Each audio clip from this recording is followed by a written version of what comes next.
Well, it's been a while since we had a look at my HO train layout. And the reason I'm doing it today, well, I picked up some stuff at the Tallahassee Train Show, sponsored by the Big Bend Model Railroad Association this past June. If you missed that train show, you may have missed one of the best shows in the Southeast. It's just too bad if you weren't able to get there. It was fabulous. The number of layouts, the details on the layouts, Tom's Trains and stuff did a good video on it. So you can see some of what you missed. He did a very good job of showing what was at that show. Now I'm wearing my Menards hat. I won this hat from one of the YouTube channels, Florida Thunder with Rob. That channel specializes in the hobby of metal detecting and old coin collecting. And that's one of my hobbies. So, this is a Menards catalog. Not a new one, it's a few years old. It says it features O and O20s, O and HO trains.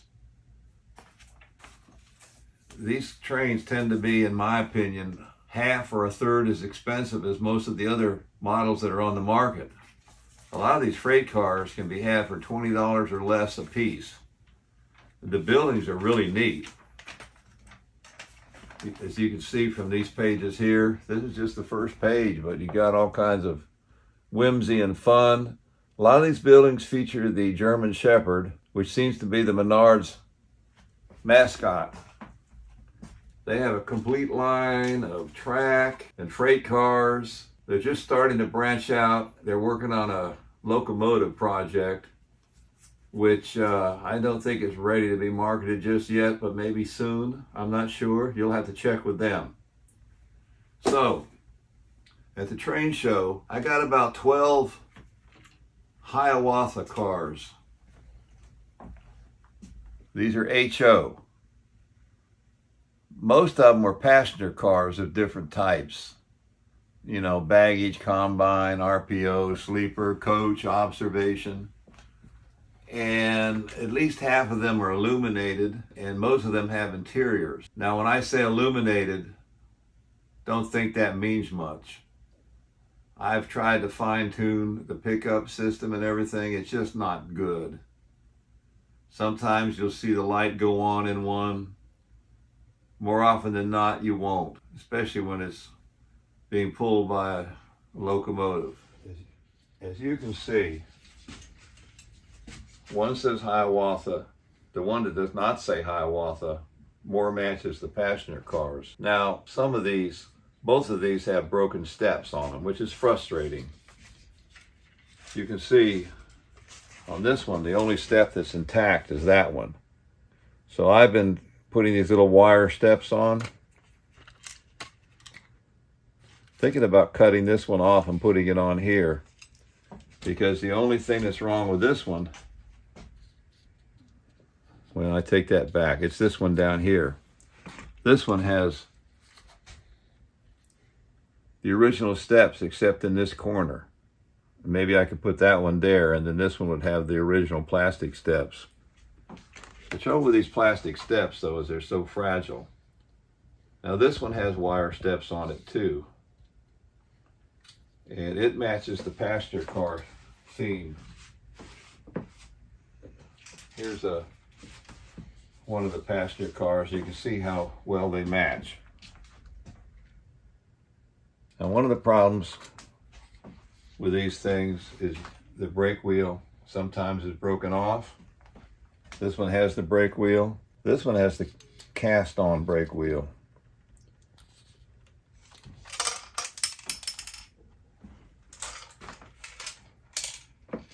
Now, the passenger cars that I got were not all perfect. This one does not have illumination, and it may not have interior detailing. Unless you have real good lighting, it can be hard to see. Well, it does have an interior. I can see the interior in there at this end. Of course, that's the baggage end there. Now here's one that has the top off. This way I can show you how that works. These are AHM Rossi. This is a straight baggage car. Somebody put those weights in there. They look like they came from a Pinewood Derby car. There's no interior detail or lighting in this one. The trucks are off. It's been converted to KD couplers.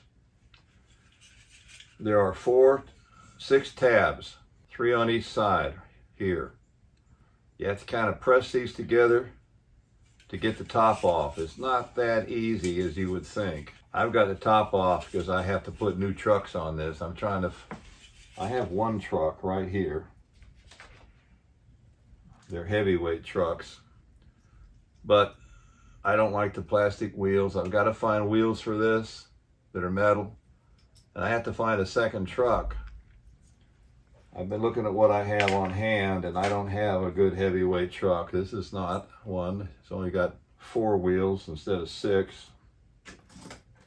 These here, the mounting stud is offset there instead of under the center axle, and that doesn't seem to work too good. So it's a future project. I'm just going to leave it apart for now and worry about it later when the parts I need show up. Here we have 2 more. You can see how long some of these are. They're really something. This one here, I'm not sure. It might be a sleeper. And this looks like a coach. But without an interior and a catalog from AHM Rossi, I'm not sure if they are or if they're not. Now I'm going to show you this one. This one's illuminated. As you can see, that's the pickup system. It does not work well. When it works, it flickers, but often it doesn't work. I've cleaned it, tuned it, done everything I can. If I hook wires up directly to it, it lights up fine, but on the track, not so much. Like I say, these should be lit. You saw it running, but you didn't see most of them lit, I don't think, if any. One other thing I want to talk about before I quit, and that's this. I got this off eBay. It was not expensive. What do you think it is?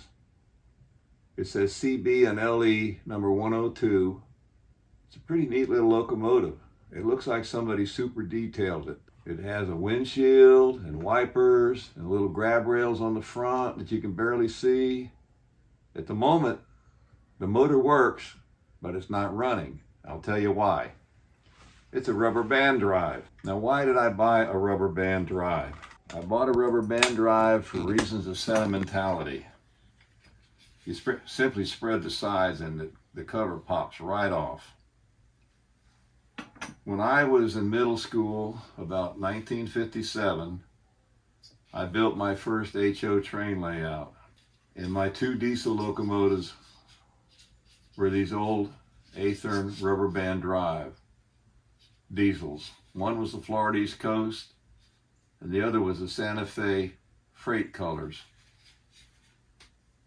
I couldn't find those on eBay, but I did find this. And the rubber bands go from here to the fat axles. They run pretty good when they run.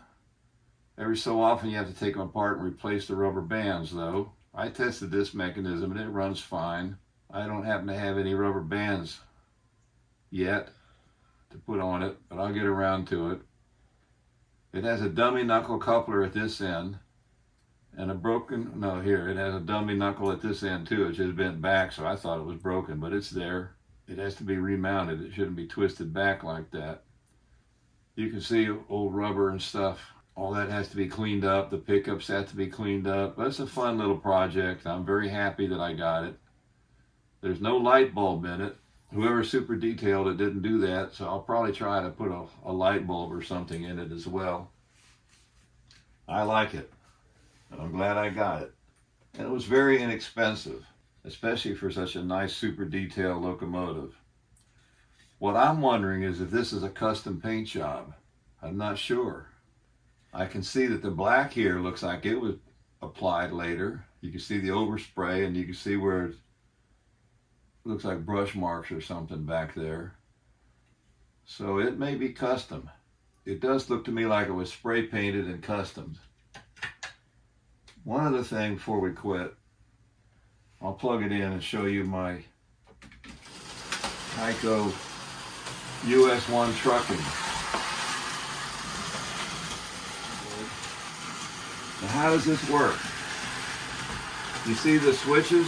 Well, they're not really switch tracks, they're the sidings. Whenever you back the truck up, it'll automatically take the siding. Now they have mechanisms to control these that are to be mounted over here. But to make my life simple, I decided to just go with the one that plugs directly into the track. I have both types. And I have a lot more track, but there's no room on this layout.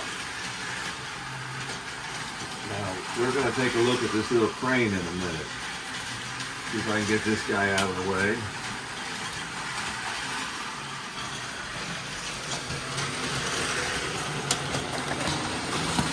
Now, these are not slot cars. They don't go super fast. Watch the little crane onto the truck. Now, you could take this to a different siding and they would automatically unload.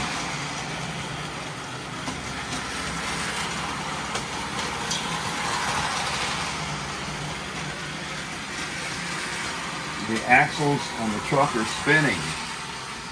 And the spinning axles are turning the device that operates the crane. There's no mechanism or no electric motor in the crane itself. It's all done by the motor in the truck. I think it's pretty cool. And that's the way these Tyco US1 trucking things operate. Now here's the pipe that fell over. It should have rolled down the ramp to be picked up. So it'll get picked up this time, I think. Unless it got knocked too much out of the way. There it goes, barely. Okay, folks, that's how it works. That's reverse, this is forward. Now the truck comes out. They're not designed for speed, they're designed for realistic operation as a truck might be expected to operate.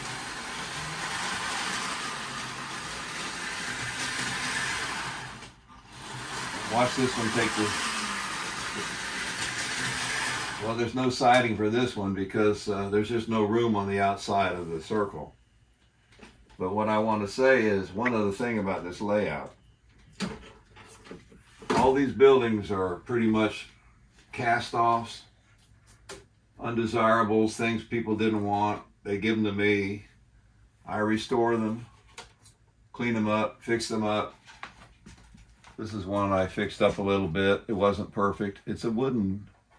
No, it's plastic and wood, as you can see. It's a combination kit bash type building that somebody put a lot of work into. And when these things get passed on, sometimes the next generation doesn't want them. But I appreciate them. I appreciate the workmanship and everything that goes into them. And you'll find some of those. This one here, though, is pre-built by the manufacturer. I think it's Walters. I'm sure you've seen these in their catalogs. But most of these are apparently are kits. I like this one that's pre-built because it's a corner building and it has an interior, simulated interior detailing. You can see the mannequins in the windows. 3 stories. It's illuminated. I think it's pretty nifty. I'll take these all day long, especially if they're free. I do need to illuminate these buildings.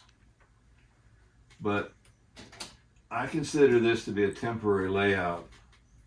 I think I want to keep the size, but I want to remove the Bachmann track and put down old Atlas track in a simpler design so I can get more of the Tyco US1 on the table and run 2 trains at once. I can run 2 trains at once on this, but the train on the interior would all be a switching operation.